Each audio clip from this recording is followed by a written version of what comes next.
Losers bracket, everybody! Let's go! The Panda Cup Finals! The first day, and we are in our first losers bracket match. We got Inting for Ruby against Disgusting, and Infernal Shrines is our first map. I mean, technically these days you're supposed to say lower bracket, and why? You guessed it already, because there are no losers, there are only winners. Nah, jokes aside, but that was actually what we were supposed to say, especially during the HC times. Obviously, it's always called losers bracket. Guess why? Because if you lose in the winner bracket, you drop into the losers bracket. But that is obviously negative, so we were always told to call it the lower bracket and the upper bracket. Because that's a little bit more inclusionary and makes everybody feel better. And I'm not kidding. This is not a joke. It's actually what you're supposed to do these days. Don't want to hurt anybody's feelings. So Infernal Shrines is our map, and I can tell you what's gonna hurt some people's feelings. That's losing in this series, because this is pretty much already the last leg that you have right there. If you lose in this best of 3, then you are out. And I hope that that statement already answered the next question. It is indeed a best of 3 series in the first round of the losers bracket. We got Medivh, Carrigan, Imperius, and Sylvanas immediately banned out. I think they watched some of the previous games. Carrigan, I have to say, was not banned out previously, but of course we have a couple of decent Carrigan players over here too. And this could be a fun one. We had some pretty good games from Inting for Ruby in the past. I gotta say, Inting for Ruby is probably my personal, like, the rookie of the tournament. Like, that was a team that I really didn't have on the map. And that was not a team that I really thought about when we were heading into the qualifiers. And then all of a sudden they started to play some really solid games against established teams. And it was quite surprising. So I thought it was pretty cool. And it will be interesting to see what they can do here in the losers bracket. How far they can go. But even if they don't go too far, I would love to see them in future tournaments too. Just simply because they were pretty fun to watch. And they had some really promising games and maps that they played. So, as it stands, we got Baby Houdini on Urel, so for the first time the Space Goat actually makes it in. And we got Rainy Day Eric on Cassia. May is in, and so is Falstad. Alright. Disgusting. It's not quite a disgusting setup yet, but they're working on it. There is working on it, for sure. But let's see what the fish is going to get. Every single time I see the nickname, by the way, I want to see a Murky. I don't really know why, but I've been fixed for the Murky plays through all of the the ARAMs that we've been playing, the brawls. And I see fish, and I immediately think like, okay, hit him with a fish, baby. Let's go full on Murky on this one. But I highly doubt that's going to be the case. Unless you have some Grotta playing and he brings the Murky on the map, like, I mean, where did he play it last? I think it was actually on Tomb of the Spider Queen. Then you don't have a chance there. So we got the ban on Greymane. Yeah, he got locked out of this. And not a lot of mage play on the other side just yet. I mean, when you talk mages on this map, it's mostly, of course, Gul'dan is an option. Could go into a Khaldor, which we see not that often, but occasionally. Or Fia, as she's banned out, is another one. And, well, let's make it work. We have the double pick over here. Mein Talk hasn't locked in anything yet either. But the Cassia alone is already terrifying. Support-wise, the old man is still up, isn't he? Yeah, wasn't banned. So they got Kayn as an option. And that could work. I mean, he is usually a pick by now on this map. Side lane also. We haven't seen a Leoric today, which kind of surprises me still. I want to see what at some point. The fish goes straight in for Blaze, and we have Malfurion. Okay. And what is Disgusting going to lock in? They have the main tank. Lovical is already on that. But what are we going to get with it? Akunis and Alvaro still need their picks. Side lane, Blaze has been taken. Leaves us with Deathwing, Leo. Just 2. Rexa, whatnot. There's Deathwing. Okay. Thankfully with the proper skin, not going for that chicken skin that he has there. And there's Kalthas. Talked about him just a second ago. Ana with a nano boost for our fire boy. Shalanor. Salami. Yeah. Mr. Salami Pizza. And, well, let's go. Last pick. Now we're ready for our lower bracket match. The losers bracket match. First round. Inting for Ruby again. Disgusting. And last pick is... oh, Tassadar. Haven't seen him today either. So we got Tassadar in, and let's go. Infernal Shrines. Map number 1. Game time! Map number 1 in the best of 3 series with Inting for Ruby on Infernal Shrines playing Rainy Day Eric on Tacita. We got Fish on Blaze, Nox on Malfurion, Mind Talk on Cassia, and Baby Houdini on Urel. Yeah, and as you can tell, Blaze is being played as the main tank here. One of the few maps where you can actually do that. Lauber did that once that they changed jet propulsion and made it a bit more of a reliable stun tool for the hero. On the right side of the map, though, we got Disgusting with Lavakal on Mei, Arcunis on Deathwing, Etrax on Falstad, Rutek on Ana, and Alvaros on Kethos. And he went straight into the Mana Addict. So, all ARAM jokes aside, guys, if you pick anything else but Mana Addict on level 1 for Kalthas, you're definitely doing it wrong. Always assuming that you're trying to win the game. So, yeah, Convection is a meme talent that can be kind of fun when you're playing a brawl, but outside of that, don't touch that with a 10-foot pole. Pretty much the same goes for Creed of the Hunter on Vala on level 4, but Mana Addict is obviously the way to go. We've seen a bit of a different build for Mei in the previous game, a washed up later. They were a little bit more worried about the Snowblind. Yeah, there's already a bit of a hunt, and Mind Talk! Yeah, not so hawkish in this situation. He gets hunted down and very quickly dropped. Goodbye. That's the first kill in the game, not even a minute into it, so great start for Disgusting. Disgusting rotations over here. But yeah, so let's see where this is going. First of all, we got, of course, Falstad on his level 1 going into the Wingman at this point. Trying to play it out a little bit more around the camps. And, well, let's have a look. Right side of the map, that's currently Fish, Mind Talk, and Nox. They're currently sitting tight doing their thing. Going for camp number 1. That means that there's only one left at the bottom of the map. And both of the teams can now try to get a position over here and take that down. And yeah, for now actually, since we still have Deathwing at the top, means that down here we're gonna have a 4 versus 4. And both are willing to fight for it, as it seems. At least they're nibbling away at the hit points slowly. Yeah, Lavakal is just waiting to slide in here. They're controlling that choke point a bit over here, which is also kind of nice. The wall is already down, position taken, blue team locking it in, stealing it away here. Nicely done. Sneaking in, taking control, pushing them out. Level 4 abilities now on both sides, which gives us the Crystallize for Mei, and we also got the Netherwind for Kalthas. Still one of the talents that always baffles me when I look at any kind of amateur play, because they never pick Netherwind. They will pick anything on level 4 but the standard talent on the high level play. It's always kind of interesting to see that.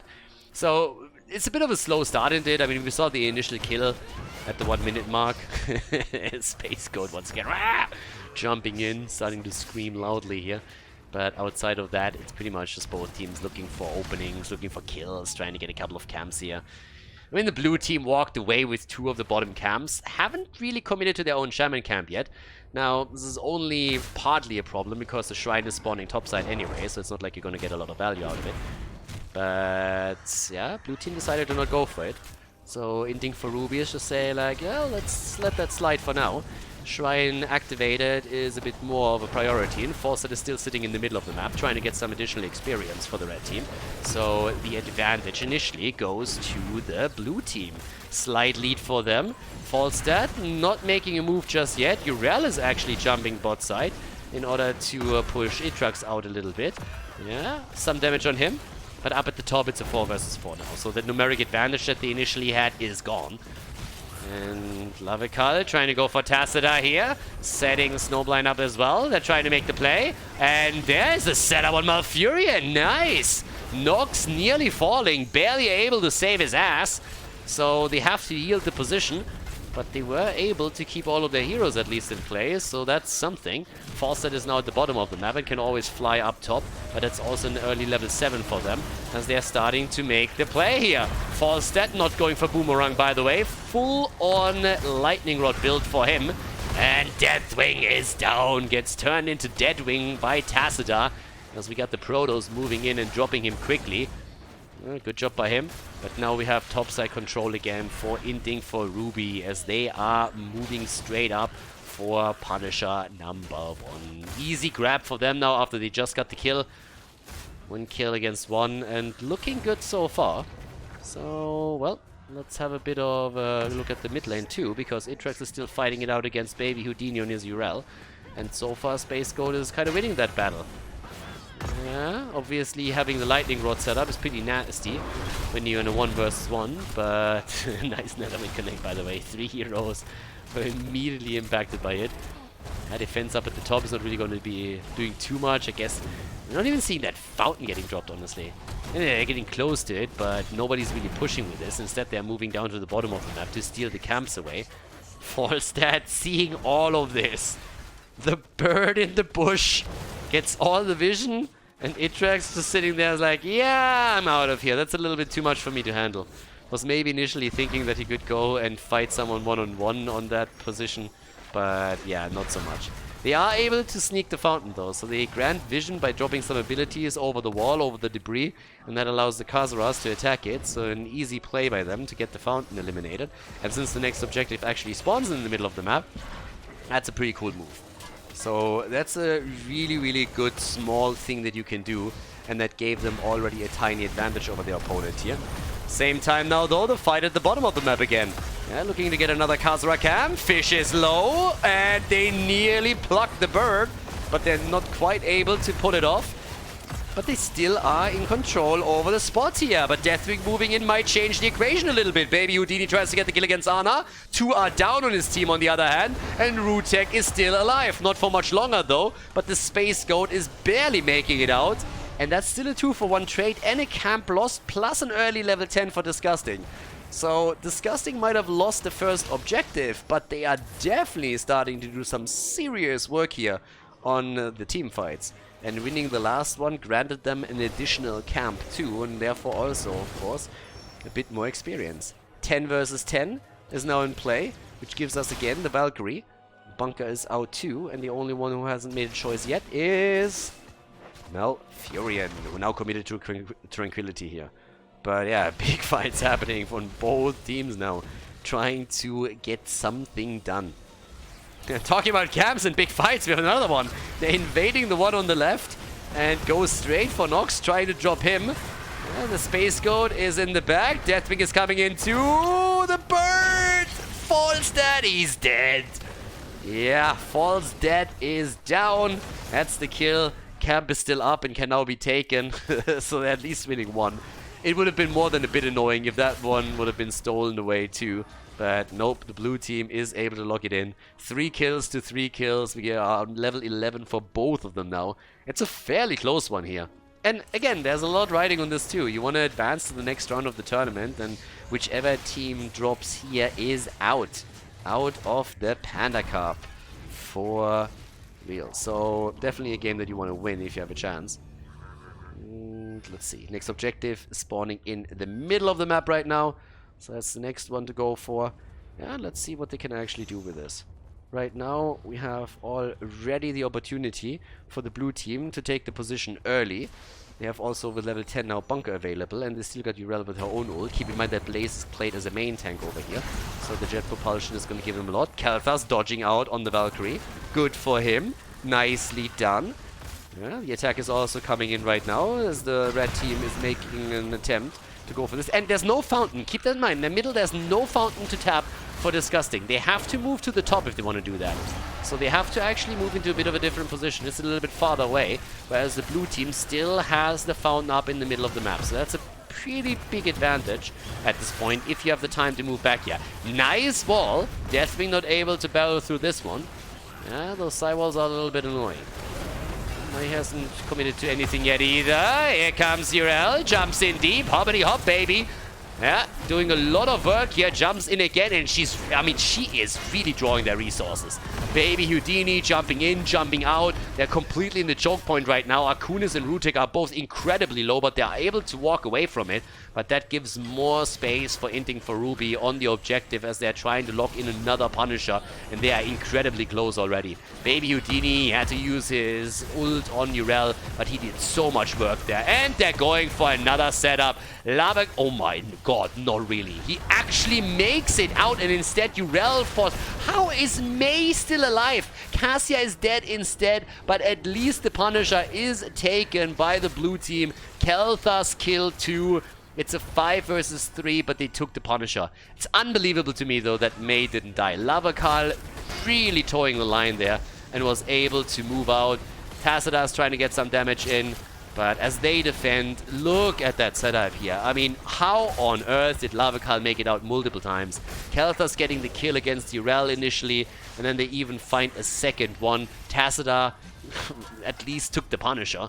I mean, it would have been, of course, the worst case scenario if not only 2 heroes died on Inting for Ruby, but if the Punisher was stolen away from them too. As it stands, they at least got the objective and didn't have to deal with that. Falstad buying some time in the middle as he gusts everybody away. Could of course have been the end of the fort here. Mei still sitting tight too. He's looking for the snowball. Gets one. Is there a follow-up? Yes, there is. Could be a kill. Mind Talk bunkers up and is still alive. It was a close one though. That looked like they could actually get the kill here, so it was a pretty solid setup. It gives space for Urel topside to take the fort on the other hand. So that's the downside of that little skirmish that we saw in the bottom of the map right now. Yeah, Urel gets the drop on the fort topside, and Itrax in the middle was able to defend it, but it took them quite a lot of hit points on this one too. So that's the next thing here as well. So all of these plays obviously come also at a cost. Now that we are looking at another potential fight over another objective, Urel is still active in the middle, pushed another wave out. And topside, yeah, Shaman is down, but that's still a bit annoying. Bottom of the map, the battle continues on the other hand. Urel again, just in the middle of them. Khaldor's nano boosted over here. Nice, good gust against Baby Houdini. The ult on Urel gets triggered on the other hand. But Urel, 20 HP, and it's just not enough. Instead, the bomb spread continues. Khaldor is getting some serious damage in, but also gets dropped by the... Oh my god, what a sexy play! Khaldor was fucking dead. Seriously, he should have died there. And then Mei comes in with an absolute monster avalanche that gets 2 heroes off his ass, and that's how he survives. Just look at this setup. Look at this. Initially, that's where it's at. Valkyrie hits perfectly here, and then Mei comes in just as they're trying to turn on Khaldor, and he is able to walk away. What an annoying play by Mei. Blue team can't be happy with that at all. They make some really nice moves, and then they all get denied here. Now we got 16 versus 14 on the board, a 2-level lead, a talent advantage, 3 additional kills. But at least on structures, Inting for Ruby is ahead. At least on structures. So now they're starting to push a little bit more down to the bottom of the map here, or at least they're trying to. Fawcett is even moving in for it. In the meantime, Urel has taken to the middle of the map. But this is a pretty solid game, you know. 175 stacks for Tacida, so he's getting there too. Okay, Urel has a little bit of a look on this as well, and that means that they're immediately starting to go for the invade here. They're trying to steal this away from him. And they might actually get it. There's the gust, and at least they had to commit some resources to it. Yeah, but the problem is the fight is forced now. They're trying to go for Rainy Day Eric. Ult is used by Deathwing, and goodbye Tacida. Tacida is down, and now they go for the goat, and that's a second kill. And another one that gets set up by Mei. She's everywhere. Lavakal is honestly carrying at the front line. At this point, it is Sick City. Amazing ults by him. No pun intended. That was honestly, I mean, that was like the 3rd in a row that had a huge impact on the performance of the team. Sleep Dart and goodbye Malfurion. Yep, Malfurion is also down. Yeah, this is actually snowballing quickly. I mean, this is completely out of control at this point.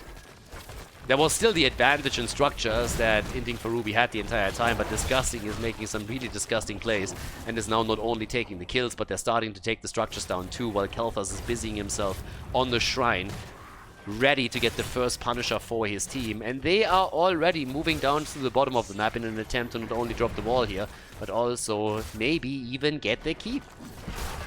Well, they're looking for it again. Okay, let's see. Opening it up as they can. Punisher isn't even here yet. It's an Arcane Punisher, by the way, and the wall is already halfway gone. Minion Wave is pushing in now too. That's a really good chance to get the first objective. There's the jump. Can they get a follow-up? Not yet. Takes a little bit of early damage, but again, the wall is more or less gone. There's the Valkyrie, and they still can't get the kill against Khaldor. The reaction of Falstad was instantaneous. Atrax comes in with the mighty gust, shuts the Valkyrie play down, and now the keep is a freebie. No way to save this one. Disgusting with very good control.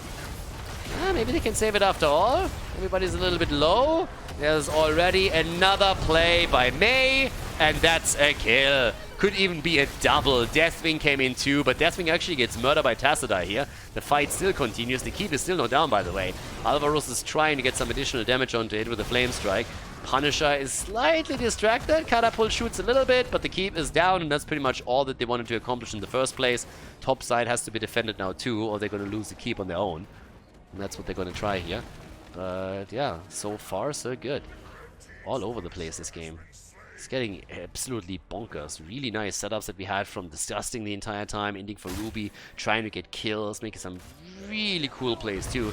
But it seems like they're shut down every step of the way. There's always either an Avalanche ready or Mighty Gas. Deathwing had some really good ults too that he put to the test every single time that he was needed there. So yeah, job well done. Right now we have another camp claimed. But there's a 2-level lead. I mean, they're 2 level ahead now. And they took the keep. Next objective spawns mid-side. So level 20 should be easy for them. And all that Inting for Ruby can do is be super aggressive right now. It's pretty much the only thing that works for them at this point, right? They need to try and force a fight. And with a double camp through the middle, they get the fort. But that is not really going to help them that much. Disgusting is obviously laying back a little bit. Waiting for the level 20. So that they can go over the Storm Talons. But let's go. Top side, that's what we got. Akunis. Yeah, he's playing it safe. I mean, again, he's not really risking anything. You don't want to move too far out on the lane in that situation anyways. Now with level 20 in the hand, we got the flash freeze. The arrival of a god. Yeah. That guy is... okay.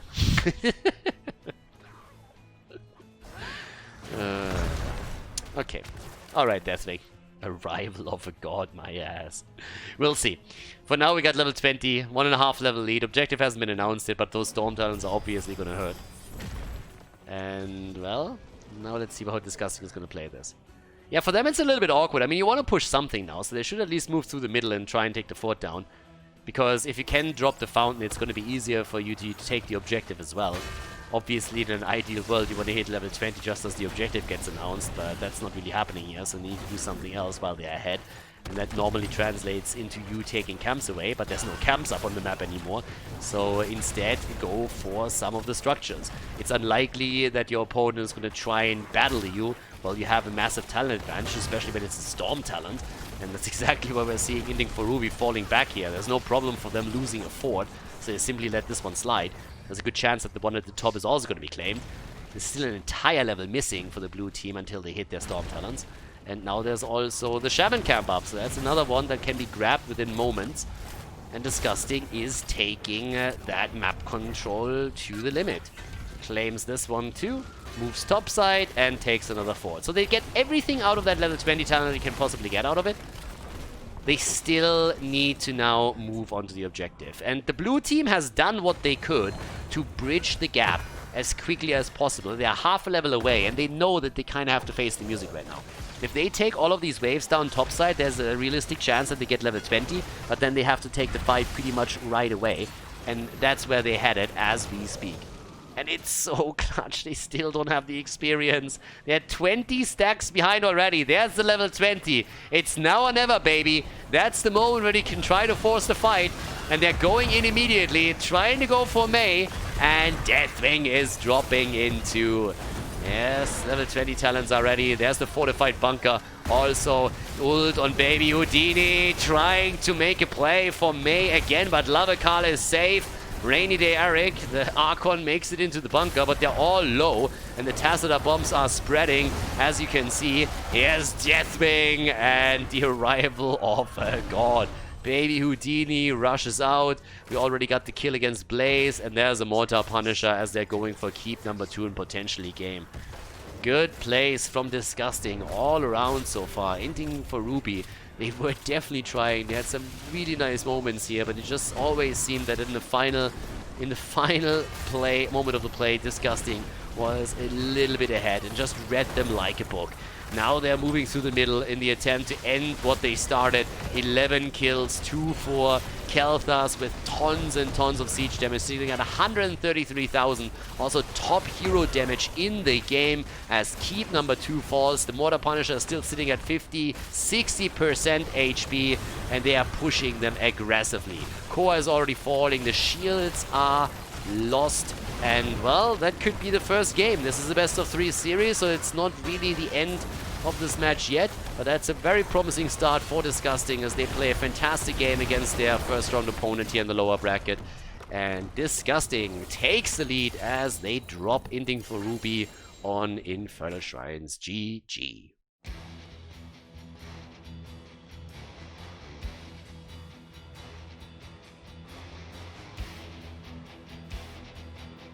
Game 2, Tomb of the Spider Queen. Disgusting, with some very, very sexy plays on the first map, and they were able to take it. So good for them. Let's see if they can also continue the trend here and walk away with a 2-0 victory, or if Inting for Ruby now can fight back on Tomb of the Spider Queen. They have first pick, first ban, which means that Disgusting was the team that picked the map. And this is actually the first time in the tournament, in this tournament, not in the qualifiers, that we have Tomb of the Spider Queen. Ban on Medivh is still happening. And, well, let's go. There we got Kerrigan planned out. They really don't want to go up against Kerrigan here. So yeah, that's the first one. And I'm a little bit curious to see what kind of setup we're now getting for Inting for Ruby, because that setup with Blaze as the main tank didn't really work for them the way that they wanted. I gotta admit though that Urel in particular was just super annoying. I mean, her in the backline time and time again, she did so well, and I just can't get past that one moment where it felt like Mei had, I think, 20 hit points, 25, and got away multiple times within a team fight where Urel tried to chase her down and then died herself, and then turned it. So now that Sylvanas is banned out again, there's actually a chance that Urel gets picked up once more as an early pick for Inting for Ruby. Would definitely be a worthy pick. I mean, she's done so well here. So let's have a look if they can take that in. Also, if you have a team that's called Inting for Ruby, I mean, there's a lot of gems on this map, so if you're Inting for anything, then I expect that they're going to do that here. Anna, first pick, okay. Anna checking in here again. Welcome, Granny. And that means that we are likely going to see another mage paired with this. Oh, ouch. Okay, that is disgusting. I mean, team name jokes, yes or no, I don't really care, but that's disgusting right there. Imperius and Urel as your first rotation, oh my god. Like, that's already a game where you're just gonna, I mean, oh, Lord help me. Okay, Inting for Ruby. How are they going to try and break through that? That's Johanna right there. Tacita gets also picked immediately. And here we go. Jojo for wave clear is pretty cool. Having the Tacita with a potential nano boost is also kind of nice. And again, it's a decent setup, but I'm looking over to that Imperius and Urel. I'm just already disgusted. So, if they just lock in a couple of decent damage dealers, you could go Deckard Cain with this setup now too, obviously. If you get Deckard Cain as your follow-up on this for even more control interrupts and then 2 good damage dealers behind it, it's going to be absolutely insane what they can do to control this. So, we'll have to have a look at this. Deathwing gets banned out, so there's that. We still haven't seen a Leoric, by the way. This is the 3rd match now that we play, and we still haven't seen a Leo. Skeleton is just gone. Kel'Thas gets banned out here. I mean, if you want to go for a mage, you can still play Li Ming here. You can play Gul'dan. Depends on whether or not you want to focus on wave clear. But Jaina, obviously, is also still there. You get a good lunge from Lovercolor and Imperius, and all of a sudden you have a Jaina set up. If they pick Deckard Cain or Malfurion, they can follow up with a lockdown as well. You get a lunge in with Imperius, then you get either a root on the ground or a seal, then bam, Jaina comes in, drops the damage. Malfurion gets played, but they use Falsa together with it. They really like those false set plays. I mean, he shut down a lot of those setups earlier, so that's nice. But, yeah. On this map, it's of course smaller. You don't get as much value out of your global as you do on another map. but it still allows you to shut down plays with a good Mighty Gust. A little bit of boss control too. I mean, let's not forget that there's actually a boss on the map too. We don't have a Tyrael on any side, so it's not like a Sanctification is going to help you a lot, but Mighty Gust is going to be nice. And off we go. Zarya and Blaze. Okay, that's at least interesting. Okay. I kind of like that. So we got a Blaze and a Zarya. There's a lot of protection that's now available for them. Leaves us with the last pick, of course, for Disgusting, as they're trying to win this with the 2-0. But at least that Zarya is a little bit of a game changer. Strong for the 4-man, obviously. And Alvaros was the last pick. What's the damage looking like for them? Mage or no mage? Gul'dan! They want a little bit more wave clear. They get the wave clear. Tomb of the Spider Queen. Let's go, ladies. We have our second map coming up in the lower bracket best of 3 series between Inting for Ruby and Disgusting. Tomb of the Spider Queen, and we're starting things off with Rainy Day Eric on Tacita. For the blue team, as they're trying to force game number 3 and take this one, we currently have Fish on Johanna, Nox on Ana, Mind Talk on Zarya, and Baby Houdini is playing Blaze. On the right side of the map, Disgusting with Lavacal on Imperius. Alvaros as more or less expected on Gul'dan. As I said, if you want to play an additional mage, Li Ming could have been picked here too, but she doesn't offer the wave clear that Gul'dan adds. And they could have played Jaina, decided in favor of the Fell Boy instead. Aatrox on false side once again. We got Root Take on Malfurion and Arcunis on Urel. So that front line is definitely very, very annoying. And Falsehead has slightly changed his tune too. Instead of him heading into a Wingman build, on this map in particular, we have him now with the auto attack setup right now. So that's definitely going to be quite nice against that front line. Obviously, he has to be a bit careful with the blinds that come from Jojo, but that's not going to be any kind of hard counter setup or anything. It's still going to be nice damage for him no matter what. The interrupt potential on turn-ins is also going to be heavily important, of course. And that's actually where Inting for Ruby excels a little bit. So that's where they're looking quite strong. But the Zarya factor is always an interesting one. If you have a Zarya in a setup that can really deal with a lot of this, then there is always a chance that you just have a super beefy front line and your damage dealer is never really in trouble. But in the last game, there was great coordination on the side of Disgusting, and if they can keep that level of communication up, then it will make it difficult for Inting for Ruby to break through any of this. I was honestly impressed with that. There were really, really nicely coordinated players available for them, and let's see if they can do that once more. So already taking a couple of shots here to get the energy up on Mind Talk Zarya. A little bit of a poke at Rainy Day Eric. Bot lane, Urel is still all alone. Nice, done though. Lavacal. They might actually get him here. It was close, was clutch. Urel jumps in to help out. Was a 5 versus 4, of course, the entire time. But Imperius made it out, even though it was close, and is still alive. So good for him. Yeah, same time. Jojo coming in a bit. These walls on point. That's 10 gems down the drain.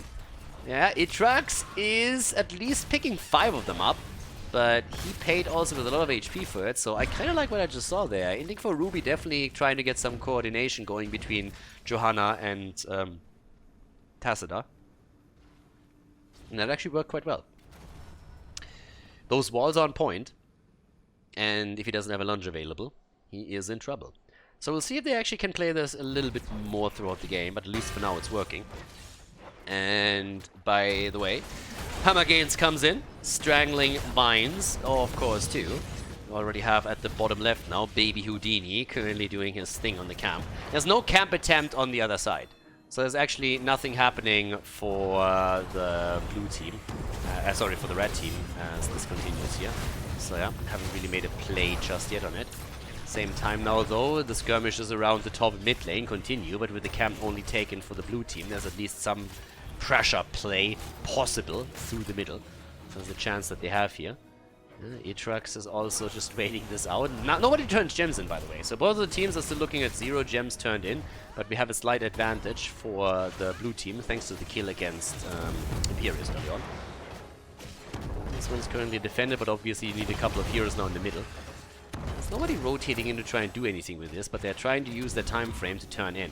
And it seems like it's working. Yeah, Fish turns his 26 in, that's 34 already committed. That's kind of nice. That's actually pretty cool. So now they were able to turn in a fair chunk of their gems, which gives them a little bit more freedom. And it allows them to also be a bit more aggressive. And let's see if Disgusting can do the same thing. Experience is fairly even, no real advantages here. Lava Khaldor turned a couple of his gems in too. Still waiting for the level 7 talents, of course, which are gonna drop in any moment. Gul'dan also with the Echoed Corruption doing fairly well here too. And by now we have pinpoint accuracy without the level 1 talent though. Oh my fucking god. Are you kidding me? He went for secret weapon? Oh, Plastic League says hello. Alright, Malfurion is down. I mean, I'm trying to give him the benefit of the doubt here and say that on this map you're looking at not that much value in side lane clear because it's a small map. But that is such a garbage talent that I don't even know what to say. I can't even remember when I've seen that talent on high level play the last time. That's a typical talent that you see in the amateur leagues because they don't understand how good Boomerang is. But that's a meme right there. Secret weapon in any build is just shit. So okay, let's give him the benefit of the doubt and say that he just misclicked. But yeah, good luck with that. No Boomerang. Yeah, that's not going to be easy on the wave clear either. So yeah, have fun with that, Aatrax. Okay, 2 kills to 0. The blue team is already doing fairly well, and they're definitely not going to mind that level 7 pick. That takes a lot of the options and the value that False that gives you away from the team very, very quickly. So yeah, this is a garbage talent, guys. Never really take that. I have no idea what happened there, but I can't really believe that that was intentional.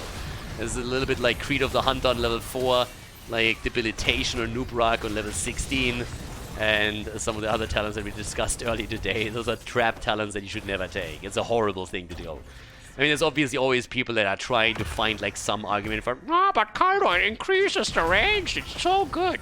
But yeah, it's total crap. Especially the damage output does not get increased by it. If you do any math and go into try mode a little bit, that talent does nothing for you. So yeah, I chucked that up to a misclick. I give him the benefit of the doubt here. Either way, he now has to deal with it. So he has pretty much no wave clear on False Stat, which means that they're more or less reliant on Gul'dan here. That could be a kill though. Yeah, False gets 1 kill in. Connects the last auto attack here. Level 10 abilities were ready, but not quickly enough for them to use it in the fight. But that's the first kill actually for them. So they get 1. We have 21 stacks now for the bird. And let's see what else we're going to get with it. Yes, they can still interrupt. Okay, nice. So Mindtalk is still able to get some interrupts in. But if they can't continue that, then they're going to lose out on this. There's the Horrify, and yep, that is another kill. If he had Boomerang, he would have died immediately. As he doesn't have Boomerang, he has to wait for Imperious to get the damage in. And that's the Red Web Weavers. They're starting to lose control a little bit. Disgusting is currently looking kind of okay here, now that they have the turn in. The problem is that Inting for Ruby is starting to feed them a couple of kills, and having staggered deaths, obviously, is taking the entire map control that you previously had away from you. So that's not really working for them now. Okay. So we got Aatrax at this point, trying to do his thing at the top lane with another 2 players, whereas Gul'dan is in the mid lane. Urel is at the bottom of the map. The defense is matching exactly those numbers. And so far, they're doing kind of okay on it. I mean, Mindtalk is still sitting at the front, but he doesn't have a lot of energy on Zarya, which makes it a little bit more difficult for him.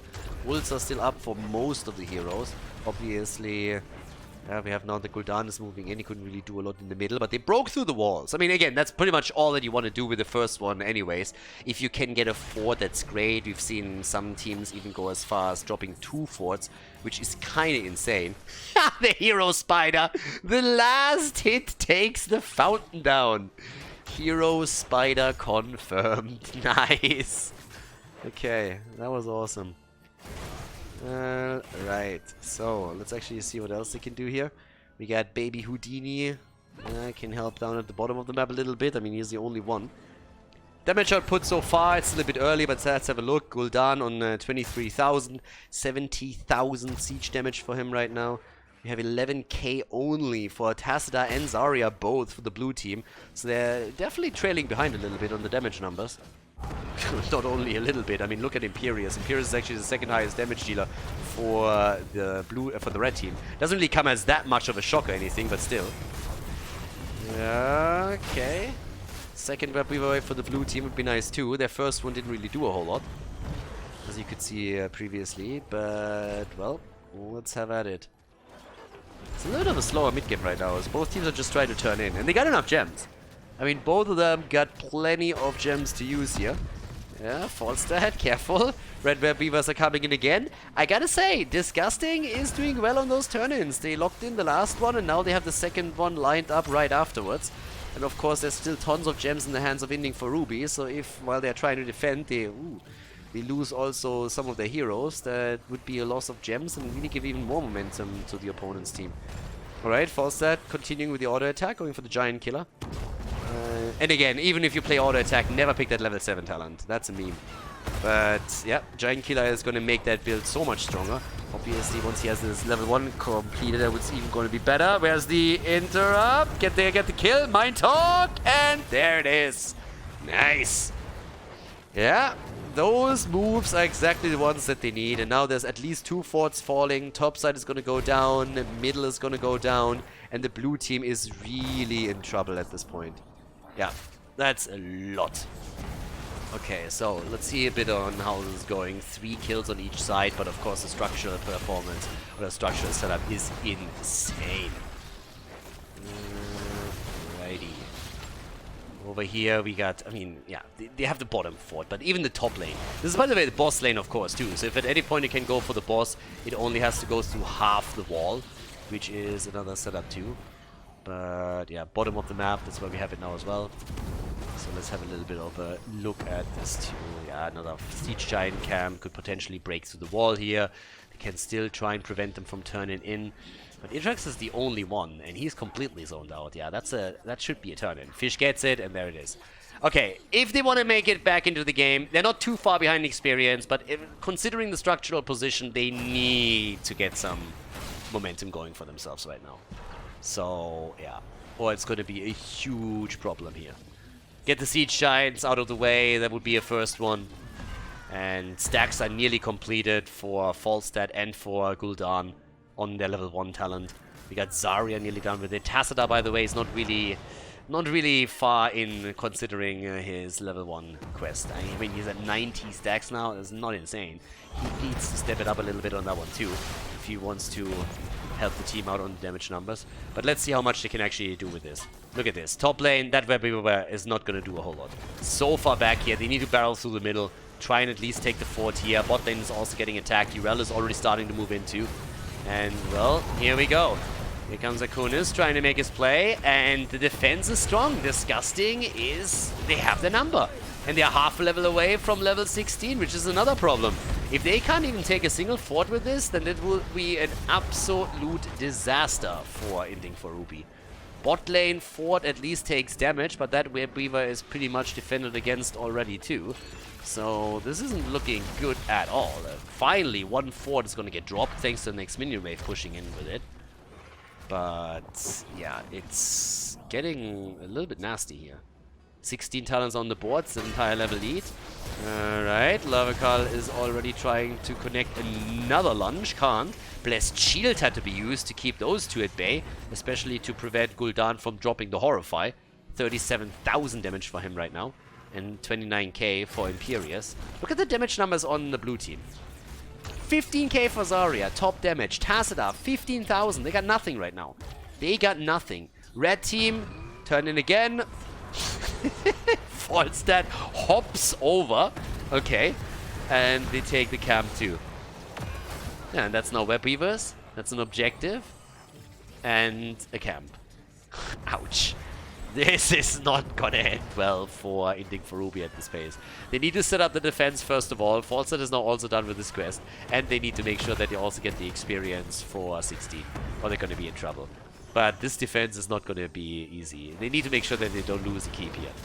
Bot 4 doesn't matter, that's fine. But look at that top keep alone. That's so exposed already with the towers more or less gone. Yeah. I don't know. This is looking rough. This is looking really rough. Here comes the 16 talent at least, so they can try for the defense. but it is tricky. Baby Houdini has 34 gems, gets put into a corner. There's a Horrify. In comes the bunker as he's trying to make his way out. Gets the shield and is able to walk away. Turns it around though. Oh my god, nearly falls as he went around and moved in with another stun. Connects the double. Mid lane has been defended. The bird is down. That wouldn't have happened with Boomerang. Kappa. And Blaze is dead too. So trade 1-for-1. They recovered the gems, but they're trying to go for the second kill against Gul'dan. They can't quite get it in, but Akunis. The space goat. Just jumping out there the entire time. No problem at all. Getting a quick jump on that. Top keep is down. And at the bottom of the map, they have to defend this one too. Now, top side, boss is up. But again, they are one hero down, so they're not going to do anything about it. Same time now that they're defending the bottom of the map, they have also a chance to maybe get another turn in. 150 stacks for Tassadar, so he's slowly getting there a little bit. Question is just simply, can they at least get their web weavers connected now? I mean, if you look at the kills, it's not really that big of a deal, right? It's 4 kills against 4, so it doesn't really seem like that big of an advantage. But then you look at the minimap and you realize that it's a completely different ballgame. So one team already lost the keep, the other one has barely lost the fort. Now we're looking at the blue web weaver wave again, and yeah, it's now or never. If you don't build up momentum now, close the experience gap a little bit and try and get a few additional kills, then you're going to really suffer as the game continues. Having a camp on every lane, I mean, or the remainder of a camp still pushing, is not going to help your cause either. Web weavers are coming in here, so those siege giants are not going to do a whole lot. But what can Inting for Ruby actually do here now? Okay, so yeah, let's see if they can make something happen topside. Middle should fall. I mean, this is all pushing on the fort. This one is very likely going to go down. But they also need to get a couple of kills with this. So up topside, they have the setup in the middle. I like it a lot. Up at the top, this is not looking too bad either. But eventually they have to make a play. The problem is really for them to set this up is just really tricky. Tassadar was supposed to be their main damage dealer, and it's not really working out the way that they intended to. And making the play over here for Lavakal. Gust already and Horrify both being used. Bit of a miss there by Disgusting. Dropping both of the abilities here. Still pressure in the middle as the wall is now also falling. A level lead is still active for Disgusting on the other hand. But at the top side, as they're making the play for the fort, since they still have a few minions, we still do not see anybody in trouble. Maybe now Gul'dan, and yes, he goes down. Gul'dan eliminated. They try for a little bit more here. They can't quite get it. Bunkering it up as bot lane was also pressured. Falstead is taking care of it, but now we nearly have level 20. And honestly, the kill against Gul'dan is one of the few things that might just save their ass. Because now there's a play for boss, and without a 5th hero on the map, Disgusting is going to have some trouble contesting this. And of course, they have the vision in the middle of the map too. That kill against Gul'dan just barely kept them in play. If they don't kill Gul'dan, that boss goes over to Disgusting, and they might just be able to end the game here. So that was worth a lot. Now, they might just buy themselves enough time. They have 41 gems. They can deliver those too. So, slowly but steadily, they're trying to claw their way back into this. And at least on structures, they're a little bit closer. The only difference is really that keep at the top lane. 34,000 damage by now for Tassadar, so he is slowly pulling ahead here. But you compare that to the 53k on Gul'dan, and there's obviously a huge discrepancy. Now, the boss can at least relieve some pressure off the top lane. That's important since the keep has fallen earlier. So takes the wall down here, takes a couple of catapults out, allows the blue team to also get experience, and that ends up with them having a storm talent available too. Gem count, better position honestly for Inting for Ruby. They have 37 gems turned in. They still hold 16, which means that they are a bit closer to the next web weaver wave. So there is a chance. There is a chance for them. And with the level 20, we now also have the force barrier. So this could be the comeback. They are ahead in kills now. They're still thinking about the turn-ins. They don't have enough yet. They need a little bit more in order to get enough for the next web weaver wave. But lanes are pushed out, so it's a bit tricky for them to get enough gems. Mind Talk gets at least a couple. So there's that. They are currently looking at 22. That puts them to 59, so they need another 7. Another 6, and then they're good to go. But, well, let's have a bit of a look here. 57 stacks by now for Falstad, so these auto attacks are starting to hurt a little bit. Front line needs to be careful. 180 stacks on the other hand. Yeah, careful here. Vision was already granted, but Rainy Day Eric, careful. Tassadar cannot fall. but they're getting good damage in against the bird, and Falstad is dead again. That Horrify just didn't do enough. Here comes the wall, and the goat simply jumps over it and uses the Divine Steed to move away here. No flank coming in. They can take the camp though, and they have a chance for a turn-in right now. They got enough gems. This is the opportunity for Inting for Ruby to make a bit of a play. They can try to set this up right now.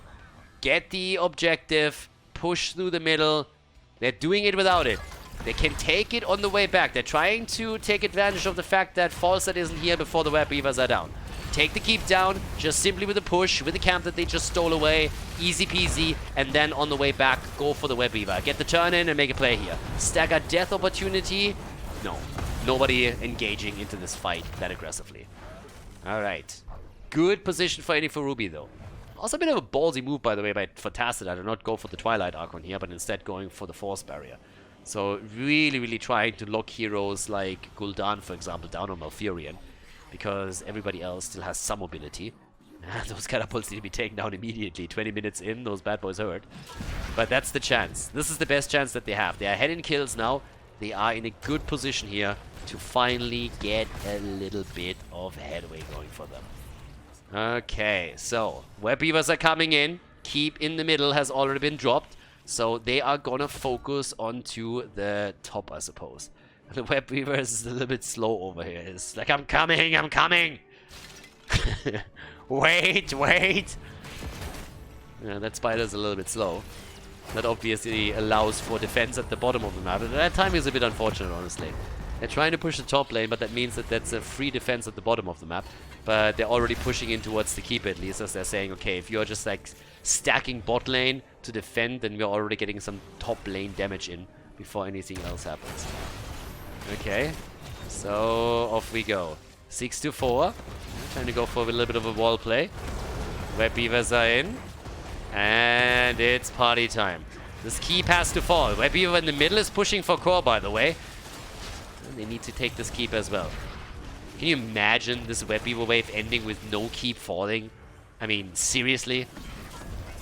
Really? 20-minute turn in and they don't even get a keep out of it. Wow. Yeah, and that's because the top lane was too far pushed out. They could have gone for the bot lane instead and pushed bot lane, but they didn't. They wanted the top. Couldn't get it, and the keep is still there.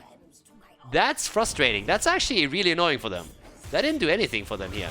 And there's the setup as they're trying to go for the kill, and they get it against Zarya. Beautiful Horrify once more. Nicely done. The bird now flying in. They're going for Ana. This might just be the end of it. Ana goes down. The bird trying to fly here, trying to make the play for the fish. And there's another lockdown. 3 down. And that is gonna be the end of the game. Rainy day, Eric. The damage is raining down on him. One hit after another. And now they're moving straight up to the top or middle. Can go straight for the core here. I have no idea where Blaze is going, but he definitely got a little bit lost on the map here. In a 5 versus 1 setup, there's just nothing that he can do any longer. And this is going to be a victory for Disgusting. So, nicely done. Wind Tunnel gets used right away. The shield is already getting dropped here. And job well done. Disgusting with the 2-0 victory. They take down Inting for Ruby, who are now out of the tournament and advance to the next round of the lower bracket here at the Panda Cup. GG and well played.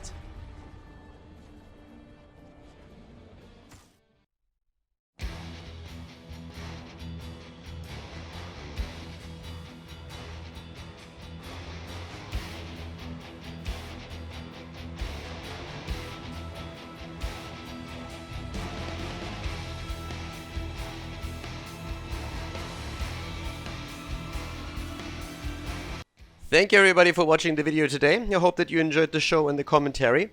And keep in mind that the spoiler protection that is going to run for the rest of the video is made possible by all the support on patreon.com.